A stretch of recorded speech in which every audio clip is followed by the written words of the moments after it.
பனைமரம் பொலிட்டிக்ஸ் நண்பர்களுக்கு வணக்கம். நம்ம தொடர்ந்து அரசியல் ரீதியாகவும் சமூக ரீதியாகவும் பல காணொளிகளை வெளியிட்டுக்கிட்டு இருக்கோம். உங்களுடைய ஆதரவு எனக்கு இருக்கு. இருந்தாலும் நிறைய பேர் சப்ஸ்கிரைப் பண்ணாமல் பார்க்குறீங்க. தயவுசெய்து சப்ஸ்கிரைப் பண்ணி பாருங்க. அதுதான் நீங்கள் எங்களுக்கு தரக்கூடிய மிகப்பெரிய ஊக்கம். அப்போதான் இன்னும் சிறப்பாக எங்களால் காணொளிகளை உங்களுக்கு கொண்டு வந்து சேர்க்க முடியும். அதனால் மறக்காமல் சப்ஸ்கிரைப் பண்ணுங்க. இப்போ நம்ம வீடியோக்குள்ள போகலாம். இன்னைக்கு தமிழ்நாட்டில் முக்கியமான டாபிக் என்னன்னா, மெட்ராஸ் உயர் நீதிமன்றத்தினுடைய மதுரை கிளை ஒரு வழக்கில் தீர்ப்பு சொல்லியிருக்கு. 2 நீதிபதிகள் அடங்கிய டிவிஷன் பெஞ்ச் தீர்ப்பை சொல்லியிருக்கு. அது என்ன தீர்ப்புனா, திருப்பரங்குன்றம் முருகன் மலையில் இருக்கக்கூடிய தீபத்தூணில் விளக்கு ஏற்றலாமா கூடாதா அப்படிங்கிறத விவாத பொருளா இருந்துச்சு சில பல காலமா. அந்த பிரச்சனையினுடைய காரணமா இந்து மக்கள் கட்சியினுடைய தலைவராக இருக்கக்கூடிய ராம ரவிக்குமார் அப்படிங்கிற ஒருத்தர் வழக்கு தொடர்ந்தார் மதுரை கிளைய நீதிமன்றத்தில். அந்த வழக்கினுடைய அடிப்படையில் அந்த வழக்கை விசாரித்த உயர் நீதிமன்ற நீதிபதி மாண்புமிகு திரு ஜி.ஆர். சுவாமிநாதன் அவர்கள் ஒரு தீர்ப்பை கொடுத்தாரு. அது என்ன தீர்ப்புங்கிறது நமக்கெல்லாம் தெரியும். விளக்கு தூணில் தீபம் ஏற்ற வேண்டும். அப்படி ஏற்றுறதுக்கு யாராவது ஒத்துழைக்கலைன்னா துணை இராணுவ படையை கொண்டு போய் பாதுகாப்புக்கு வச்சு அந்த பாதுகாப்பினுடைய அடிப்படையில் அவர்கள் விளக்கு ஏற்றுவதற்கான வாய்ப்பை கோயில் நிர்வாகம் செய்து தரணும். அதற்கு மாவட்ட ஆட்சியர், மாவட்ட காவல்துறை கண்காணிப்பாளர் எல்லோரும் நேரில் போய் நின்று பாதுகாப்பு தரணும் அப்படின்னு உத்தரவு போட்டிருந்தாரு.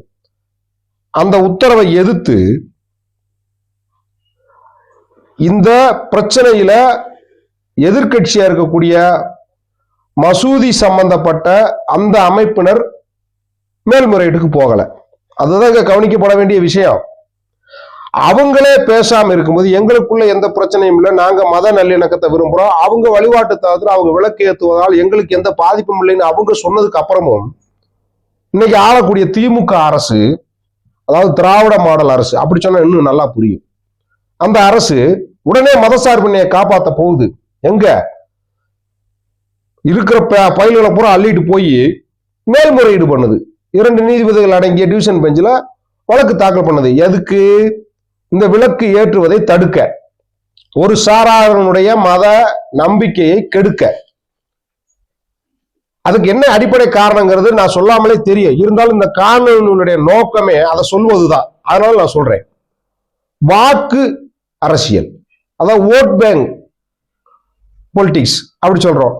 அதாவது ஒரு குறிப்பிட்ட மதத்தை சேர்ந்தவர்களுடைய வாக்கு கட்டு செட்டா, அதாவது சொன்னா ஓட்டு விழுகும் அப்படிங்கிற அடிப்படையில் இருக்கக்கூடிய அமைப்பை தன்வசப்படுத்திக்கணும். வரக்கூடிய தேர்தல்கள்ல, எல்லா தேர்தல்களையும், 2026 சட்டமன்ற தேர்தல் மட்டும் இல்ல, வரக்கூடிய எல்லா தேர்தல்கள்லையும் அவங்க வாக்கு வங்கிய தன் கட்சியோட இணைச்சுக்கிட்டு காலங்காலமாக இந்த நாட்டை ஆண்டு நல்லபடியா முடிச்சிடணும் அப்படிங்கிறத அவங்க திட்டம், எதிர்கால திட்டம். அந்த அடிப்படையில இல்லாத ஒரு பிரச்சனையை போதாகரமாக்கி அந்த விளக்கு தூணில் போய் தீபம் ஏற்றினா தமிழ்நாட்டினுடைய மதசார்பின்மை குலைந்து விடும், மத கலவரம் வெடிச்சிரும், சமூக நல்லிணக்கம் கெட்டுடும் அப்படிங்கிற பொய்யான காரணங்களை சொல்லி மேல்முறையீடு செஞ்சது தமிழக அரசு.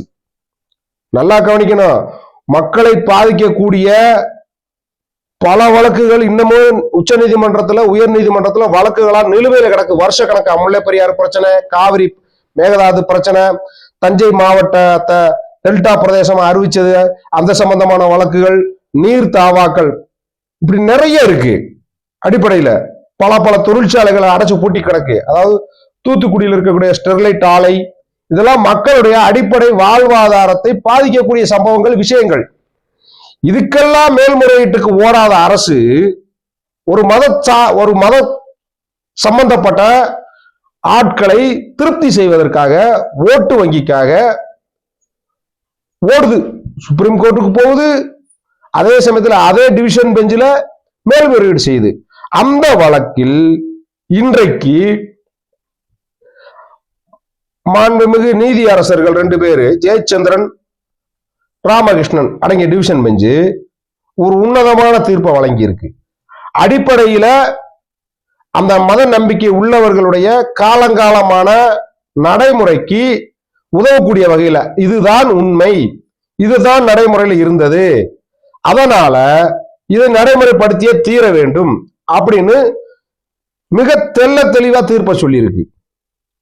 அந்த தீர்ப்புல என்ன சொல்லியிருக்கு? திருப்பரங்குன்ற மலையில் இருக்கக்கூடிய தீபத்தூண் இந்துக்களுக்கு சொந்தமானது. அங்கு காலங்காலமாக விளக்கு ஏற்றப்பட்டு வந்திருக்கிறது.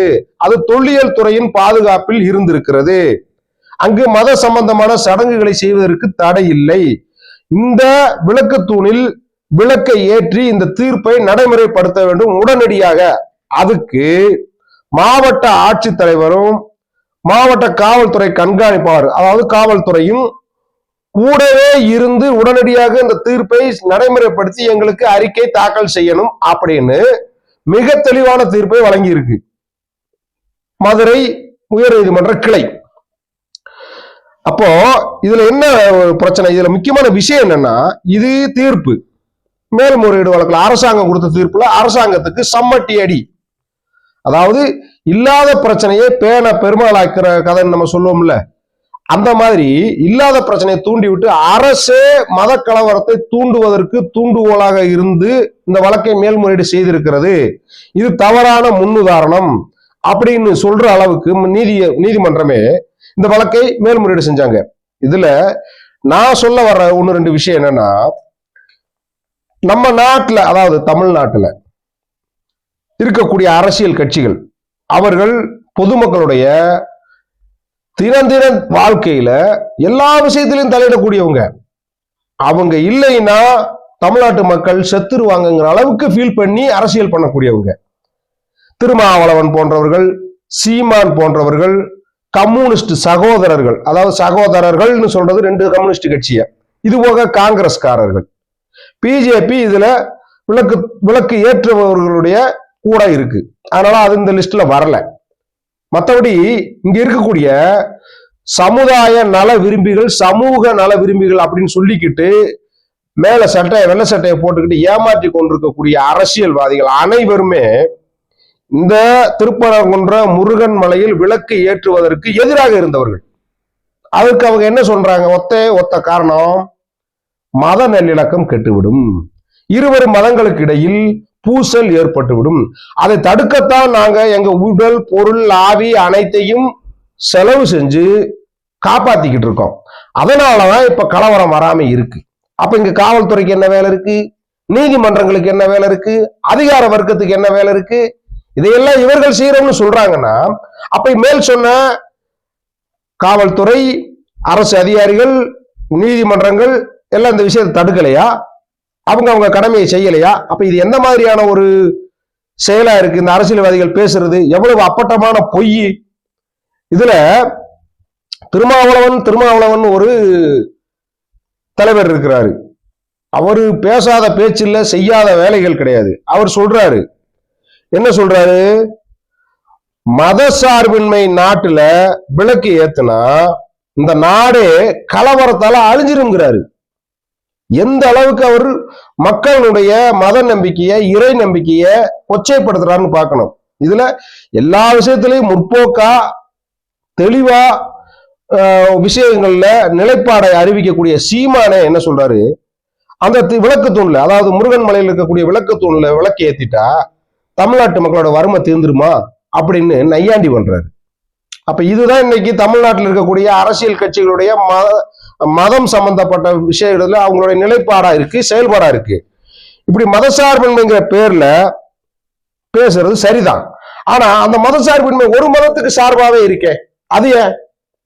அப்போ நீங்க எதிர்க்கக்கூடிய இன்னொரு சைடு பக்கம் இருக்குல்ல மதசார்பின்மையில, அவங்களை சேர்த்துத்தானே நீங்க மதசார்பின்மை நடுநிலைமையில பேசணும். மதசார்பின்மை என்பது நடுநிலைமை தான். ஆனா அந்த நடுநிலைமையில ஒரு சைடா போறீங்களா, அது என்ன நடுநிலைமை?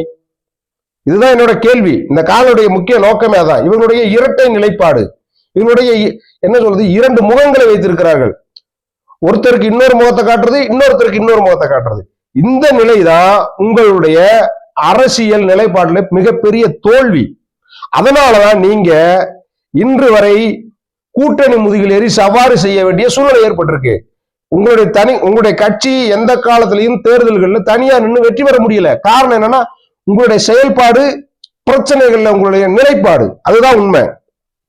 அதாவது ஒரு அரசு எப்படி செயல்படணும், செயல்படக்கூடாது அப்படிங்கிறத இந்த உயர் நீதிமன்ற நீதியரசர்கள் சொன்ன தீர்ப்புல மிக தெளிவா சொல்லியிருக்காங்க. சொல்ல போனா ஸ்டாலின் அரசுக்கு சரியான சம்மட்டி அடி. மக்களை பாதிக்கக்கூடிய விவகாரங்கள்ல உதாரணமா திருச்சி மாவட்டத்தில் ஒரு மருத்துவமனையில கிட்னி திருட்டு தனியார் மருத்துவமனையில நடந்திருக்கு. அந்த கிட்னி திருட்டு நடந்த மருத்துவமனை ஆளும் கட்சியிலுடைய இருக்கக்கூடிய சட்டமன்ற உறுப்பினருக்கு சொந்தமானது. அந்த வழக்குல மகாராஷ்டிரா வரைக்கும் போய் இந்த கிட்னி திருட்டு நடந்திருக்கிறதா இன்னைக்கு செய்தி. அங்க இருக்கக்கூடிய கஷ்டப்பட்ட விவசாயிகளுடைய கிட்னிகள் திருடப்பட்டிருக்குன்னு அறிக்கை வந்திருக்கு. அதை விசாரிக்க இங்க இருக்கக்கூடிய எஸ்ஐடி அங்க போயிருக்கு. அப்படி இருக்கும்போது அதை பத்தி விசாரிக்கவே இல்லை. அந்த கிட்னி திருட்டு நடத்திய மருத்துவமனை இன்னைக்கு வரைக்கும் இழுத்து மூடுறதுக்கான உத்தரவை இந்த அரசாங்கம் பிறப்பிக்கல. இந்த மாதிரி விஷயங்கள் எல்லாம் போர்க்கால அடிப்படையில் நடவடிக்கை எடுக்க வேண்டிய விஷயத்துல எல்லாம் ஒண்ணுமே செய்யல. அந்த விஷயத்தை ஆற போட்டு வச்சிருக்கான். ஏன்? தேர்தல் வரப்போகுது. இந்த விஷயத்த சீரியஸா விசாரிச்சா ஆளுங்கட்சிக்கு ஆப்படிச்சிருவாங்க மக்கள். எங்க? அந்த தொகுதியில. அதுலயும் அது ஆளுங்கட்சி எம்எல்ஏ சம்பந்தப்பட்ட மருத்துவமனை இருக்கிறதுனால மூச்சே இல்லை. அப்ப இப்படி செய்யறது.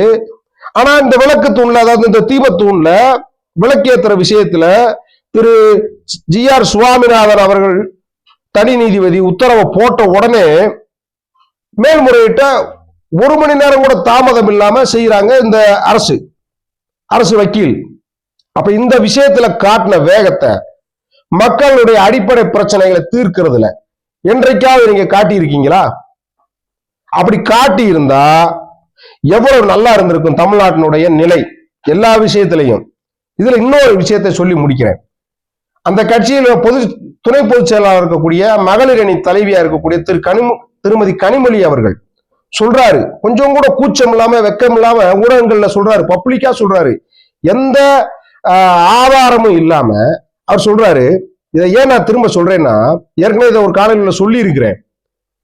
எப்படிப்பட்டவர்களை நாம் மக்கள் பிரதிநிதியா தேர்ந்தெடுத்திருக்கோம், இவங்களுக்கு நம்மை ஆளுவதற்கான வாய்ப்பை வழங்கி இருக்கிறோம். அப்ப நாம எவ்வளவு பெரிய முட்டாள்கள் அப்படிங்கிறத புரிஞ்சுக்கணும். அதுக்காகத்தான் இந்த விஷயத்தை திரும்ப சொல்றேன். அவங்க சொல்றாங்க, அந்த தீபத்தூண்கிறது பிரிட்டிஷார் காலத்துல அந்த மலையை அளந்து திட்டப்படுத்தின சர்வே கல்லு, சர்வே ஸ்டோன் அப்படிங்கிறாரு. அது ஆங்கிலத்துல சொல்றாங்க. கவிதையெல்லாம் தமிழ்ல எழுதுவாங்க, இந்த விஷயத்தை பேசும்போது ஆங்கிலத்துல சொல்லுவாங்க. அளவு திட்டப்படுத்தி ரெண்டையும் பிரிச்ச அளவைக்கல், நில அளவைக்கல் அப்படின்னு அந்த அம்மா கொஞ்சம் கூட கூச்சம் இல்லாம சொல்றாங்க. அப்ப உங்களுடைய கண்டுபிடிப்பு, அறிவு, அதாவது பொது அறிவு எந்த அளவுக்கு இருக்கு, இதெல்லாம் தெரியாம எல்லாம் சொல்லல. திட்டமிட்டு ஒரு சாராரனுடைய மத நம்பிக்கையை அவமதிப்பதுதான் மதசார்பின்மை அப்படின்னு இவங்க நினைக்கிறாங்க. அல்லது இவருடைய தந்தையாராக இருந்த கருணாநிதி அவர்கள், இவங்களுடைய மூத்த அமைப்பா இருக்கக்கூடிய திராவிட கழகம் இவர்களை இப்படி படிக்க வைத்து மனதில் இந்த நம்பிக்கைகளை செலுத்தி இருக்கு. அதுக்கு அடிமையாகித்தான் உண்மை நிலை என்னன்னே தெரிஞ்சாலும் தெரியாத மாதிரி நடிச்சுக்கிட்டு இந்த மாதிரி தவறான தகவல்களை மக்கள்கிட்ட கொண்டு சேர்க்கிறாங்க. இதை பார்த்து கைதட்டுறதுக்கு 4 பேர் அந்த கட்சியில இருக்கலாம். ஆனா அவங்க கைதட்டுறதுனால மட்டும் இந்த தவறு உண்மையாயிராது, இந்த பொய் உண்மையாயிராது. காலம் அதற்கு சரியான பதிலை சொல்லும். இன்னைக்கு 2 நீதிபதி அவருடைய தீர்ப்பில் சொல்லி இருக்கிறது. நன்றி.